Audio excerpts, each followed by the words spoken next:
Bill Maher never imagined he'd end up at a private White House dinner with Donald Trump and Kid Rock. But when he confronted Trump about a possible third term, the answer shook everyone at the table. Bill Maher was 2 sips into his second glass of Pinot Noir when his phone lit up. It was a number he didn't recognize, DC area code. He almost let it go to voice Michael, but something told him to answer. Bill, it's Bob, Kid Rock. That voice, gritty, nasal, unmistakable. Bill sat forward, curious. What do you want, Bob?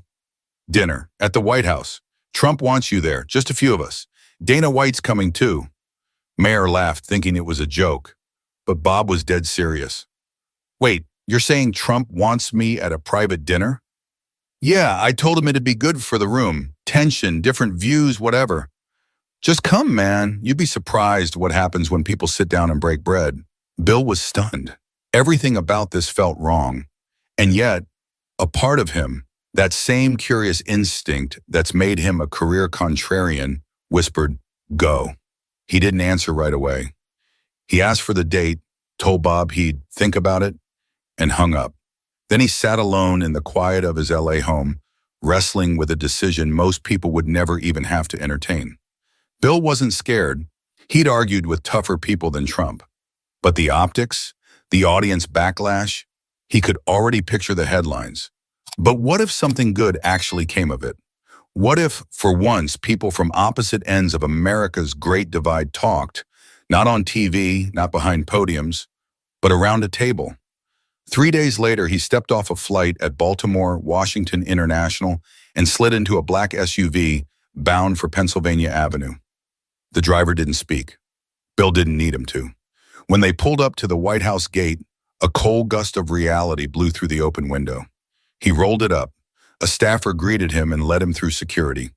He followed her through a quiet corridor, past portraits and polished floors, into a dining room with soft overhead lighting. And there they were, Donald Trump seated at the head of the table, Kid Rock already halfway into a drink, Dana White, arms crossed, nodding along to something Trump had just said. The room stilled when Maher walked in. Trump stood, smiling that half grin he had mastered. Well, look who finally showed up. I thought you were too scared to come, Bill. I'm not scared of awkward dinners, just bad food. Bill shot back, shaking Trump's hand. Kid Rock chuckled, and Dana gave a nod of approval. They all sat down. For the first 10 minutes, it was small talk. Trump brought up the ratings of real time. Kid Rock made a joke about liberals and gluten. Dana checked his phone like he didn't care if he got caught doing it. But then the conversation started shifting. The tone dropped. Politics crept in, naturally, not forced, not hostile, just real. And as the first course hit the table, so did the first shot across the bow. Trump leaned forward. So, Bill, tell me, do you actually believe this country's better off now than it was 4 years ago? Before Bill could answer, a server placed a plate of seared scallops in front of him. The moment hung. He picked up his fork, smiled without warmth. Depends on who you ask. Kid Rock raised his glass. Here we go. But the real tension was still simmering just under the surface, waiting for someone to poke it. The scallops were good. Surprisingly good. Not that anyone really seemed focused on the food. The conversation had already started to shift into unfamiliar terrain. Bill scanned the table. Across from him, Trump held his knife like a pointer, occasionally gesturing as he talked. Kid Rock was relaxed, boots halfway under the table, sipping something dark from a lowball glass. Dana White barely touched his plate, watching the exchanges like a guy in the front row of a fight he wasn't sure he wanted to see break out. So, Trump said, cutting into his filet, everyone here agrees the border's a disaster, right? Bill looked up slowly, chewing. He didn't answer right away, not because he didn't have something to say, but because he knew the game. Trump liked quick reactions, interruptions, a punchline to play off. But Bill was a comic. He knew timing. I think it's complicated, he finally said. You want a real solution, not just a campaign slogan. You've got to be honest about why people are coming here in the first place. It's not just about walls and fences. Trump grunted. You want open borders? Just say it. I want rational policy, Bill said, not a circus. That landed harder than he expected. For a second, there was quiet. Then Kid Rock leaned in. Hey, we're all eating dinner here. Nobody's throwing chairs. He smirked at Dana. Yet, Dana cracked a smile. Don't tempt me. Trump broke the tension by waving his fork. Look, I didn't invite you here to fight. I actually like you, Bill. You talk trash, but at least you're not a robot reading off a cue card like most of these other clowns. That's the nicest insult I've heard all week, Bill replied. There was a weird chemistry forming, not exactly friendship, more like mutual recognition. They were all public figures, all used to controversy, camera angles, and crowds that either cheered or booed. But none of that mattered in that room, not right then. Kid Rock turned to Bill. You know what blows my mind? The way people act like we can't even talk anymore. I mean, we're not all supposed to agree. That's not the point. But the second you say something someone doesn't like, bam, you're a Nazi or a snowflake. I've been canceled more times than your last 5 tour stops, Bill said flatly. And yet, here we are. The table chuckled. Even Trump smiled. Then Dana finally spoke. We live in a time where everyone's looking to be offended. You know, like they want to be mad. I run fights for a living. You'd think people would want peace outside the cage. Nope, they bring the cage with them. That landed hard. And for a minute, nobody spoke. They just sat there, chewing, thinking. Even Trump seemed quieter, staring at his plate. Then he looked up. You know what I miss? He said. Back when guys could argue politics and still grab a drink after. My father used to yell at his neighbor every Sunday morning. By afternoon, they were watching football together. Because back then, people didn't confuse disagreement with betrayal, Bill said.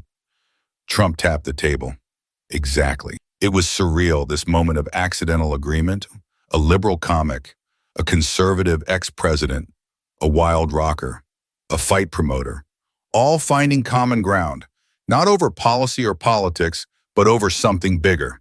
The idea that talking matters, even when it's uncomfortable, especially when it's uncomfortable. Kid Rock raised his glass again.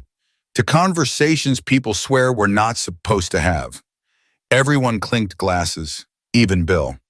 But as the wine flowed and the room softened, one question still hung in Bill's mind, and he wasn't going to leave without asking it.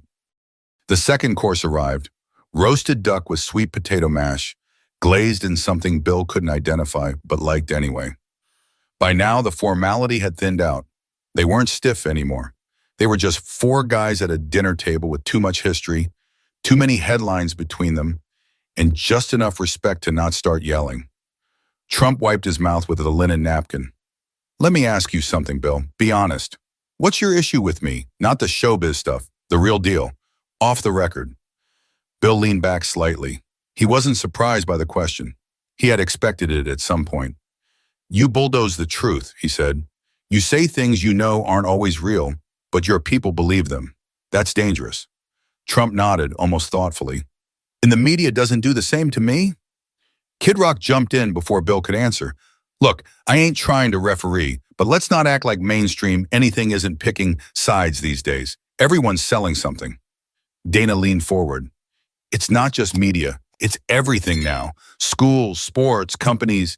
Everybody's scared to say the wrong thing. That's the real problem. Nobody's allowed to screw up anymore. Exactly, Trump said. You say the wrong thing once, you're done. They'll rip you apart. That's what they call being woke, right? It's not justice, it's punishment. Bill sat up. No, being woke, when it's done right, is about awareness, about recognizing patterns of injustice and inequality. But what you're describing, that's social media performance art. That's fear dressed up as virtue. Kid Rock smirked. You just called your own people fake.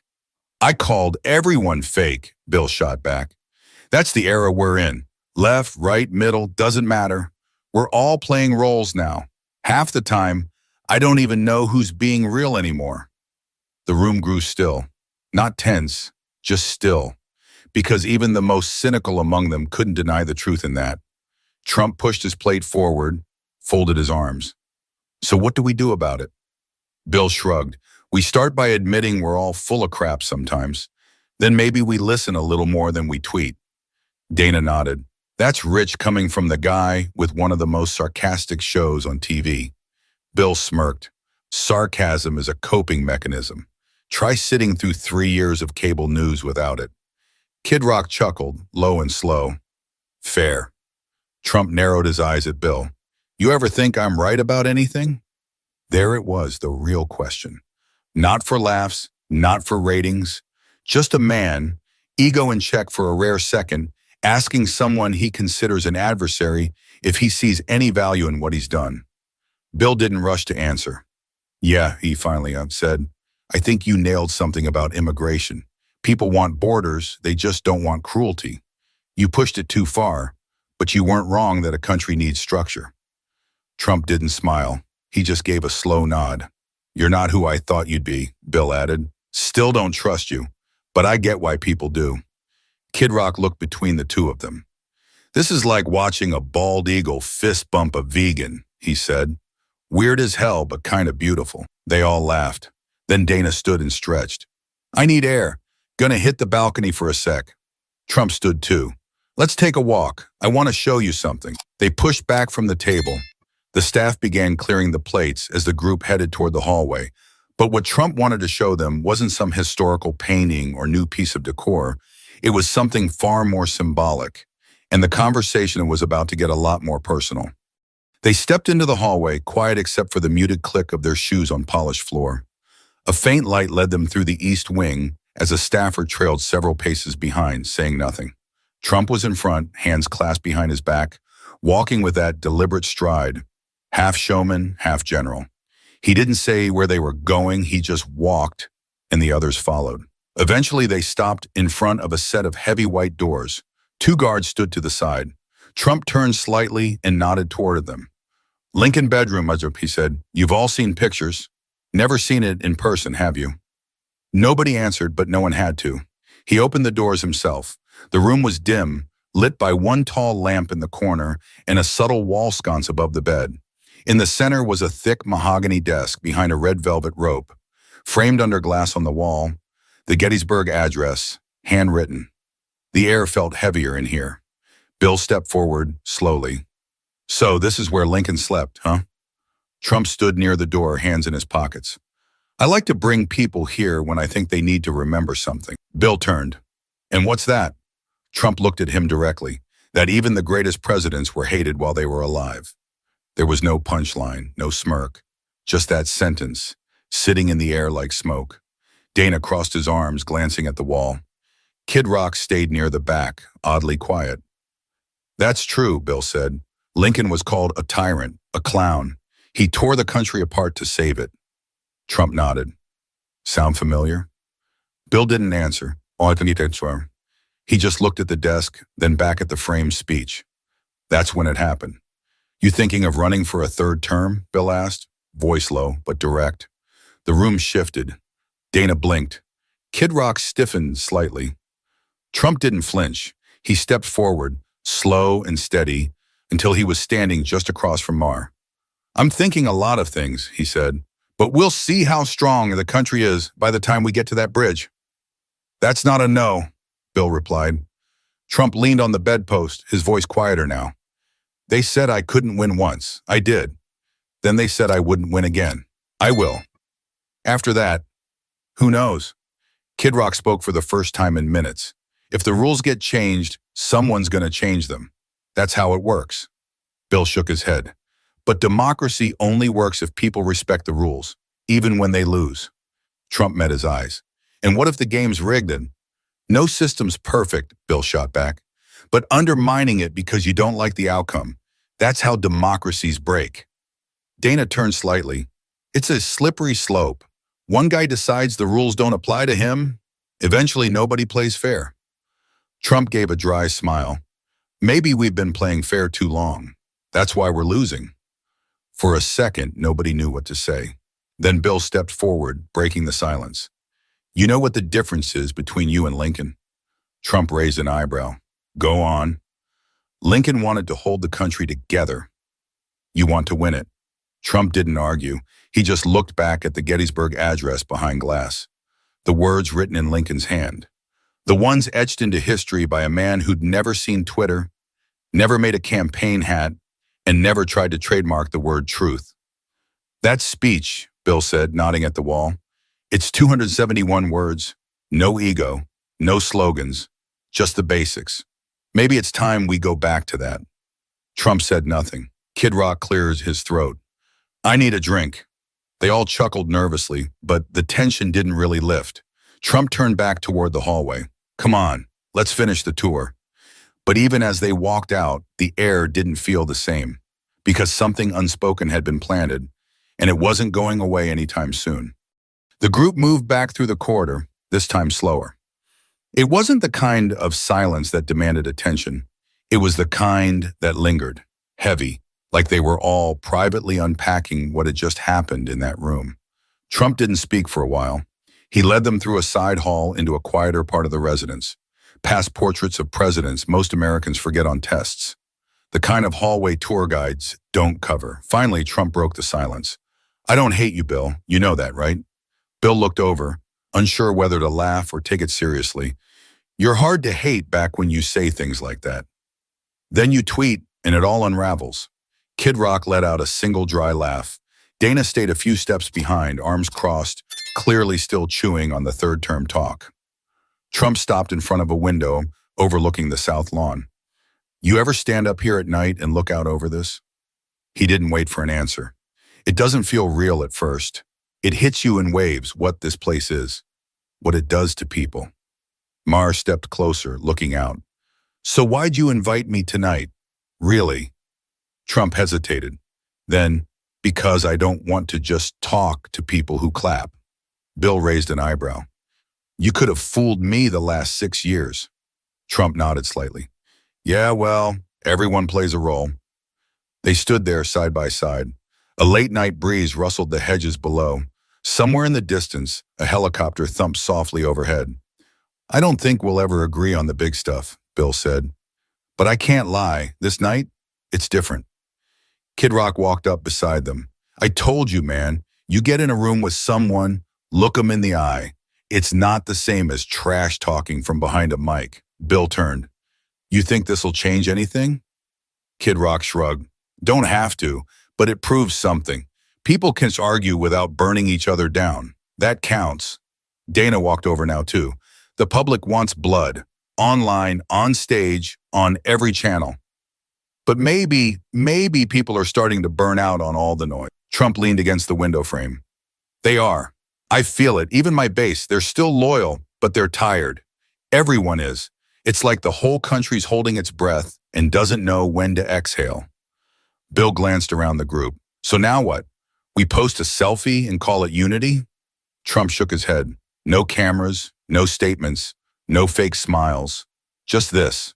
4 guys, 1 table, a bunch of bad history, and a weird moment of honesty.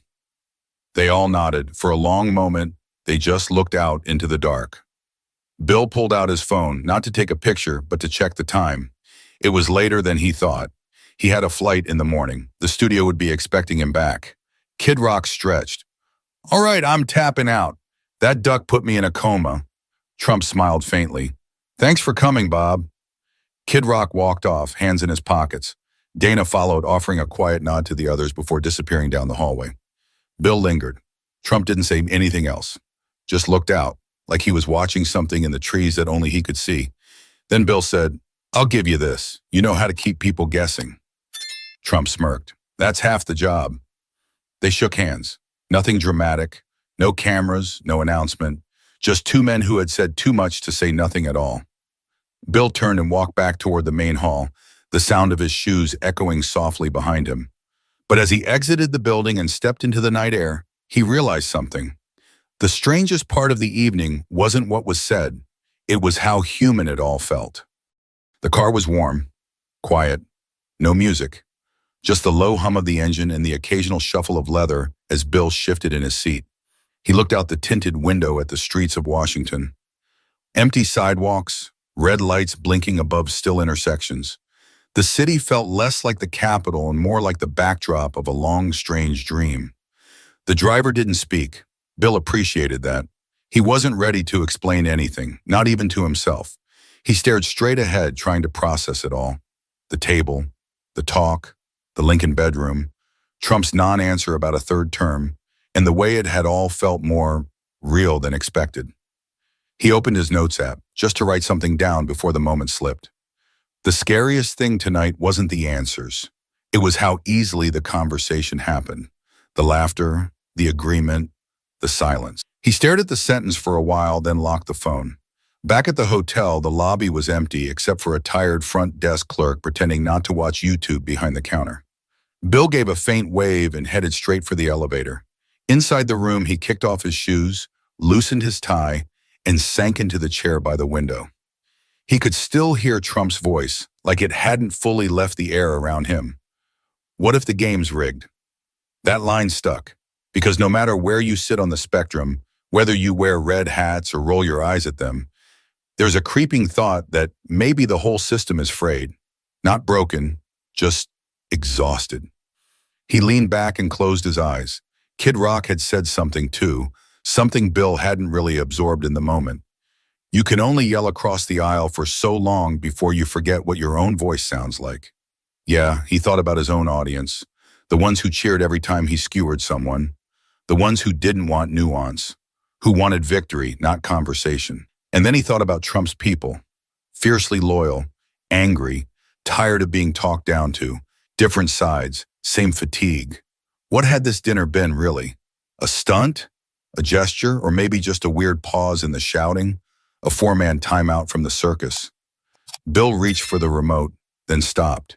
He didn't want news. He didn't want commentary. He didn't even want comedy. He just wanted the quiet to stay quiet for a little longer. He pulled his phone back out and typed another line. Sometimes the loudest truth comes out when nobody's trying to win. He saved it and put the phone face down. He wasn't naive. One dinner didn't fix anything. No policies were rewritten, no beliefs overturned, no audience converted. But it wasn't nothing. It was four people talking, without cameras, without scripts, without the safety of applause. That had to mean something. Maybe not to the public, but to Bill, it meant a lot. But he also knew that the story wasn't over, because the hardest part would be deciding whether or not to tell it. Bill sat at his desk the next morning with a half-drunk coffee and a legal pad he hadn't used in years. He wasn't sure what to write, not because he had nothing to say, but because he had too much. And none of it felt like it fit into a headline. How do you tell people you shared duck with Donald Trump and left with more questions than you came in with? How do you admit that, in between the jabs and barbs, you caught glimpses of something eerily familiar in someone you've spent a career mocking? Bill knew the risk. He could already hear the backlash. He'd be called a sellout, a traitor, a secret conservative, or worse, reasonable. But what bothered him more was the idea that maybe he'd be misunderstood for telling the truth. He scribbled something down, scratched it out, then tried again. It's easier to yell at someone you've never met. It's harder to hate someone who's just poured you a glass of wine. That was the truth. They hadn't become friends. No warm hugs, no phone numbers exchanged, but they'd talked, they'd listened, they disagreed, and somehow nobody left the room angry. That alone felt revolutionary. He thought back to the Lincoln bedroom, the weight of the words behind glass, the way Trump looked at that document, not like a tourist, but like someone trying to place himself inside history. That was the moment that stuck with Bill, because for all the chaos Trump brought, all the controversy and confusion, he was still in the end a man chasing legacy, a man who wanted to be remembered for more than headlines and haters. And maybe that's what made the night feel so raw, because beneath all the politics, ego, and noise, there was something profoundly human about four men from opposite corners of culture sitting down for one meal and talking like people. Bill closed the notebook and leaned back. He wasn't going to make a big speech about it on his next show. He wasn't going to post photos or clips or try to go viral. Some moments don't belong to the internet. Some moments are meant to live in the minds of the people who were there. But if there was one takeaway, one thing he wished everyone could understand, it was this. When you sit down with someone you think you hate, you usually find out you were both wrong. He looked out the window. The sky was clearing.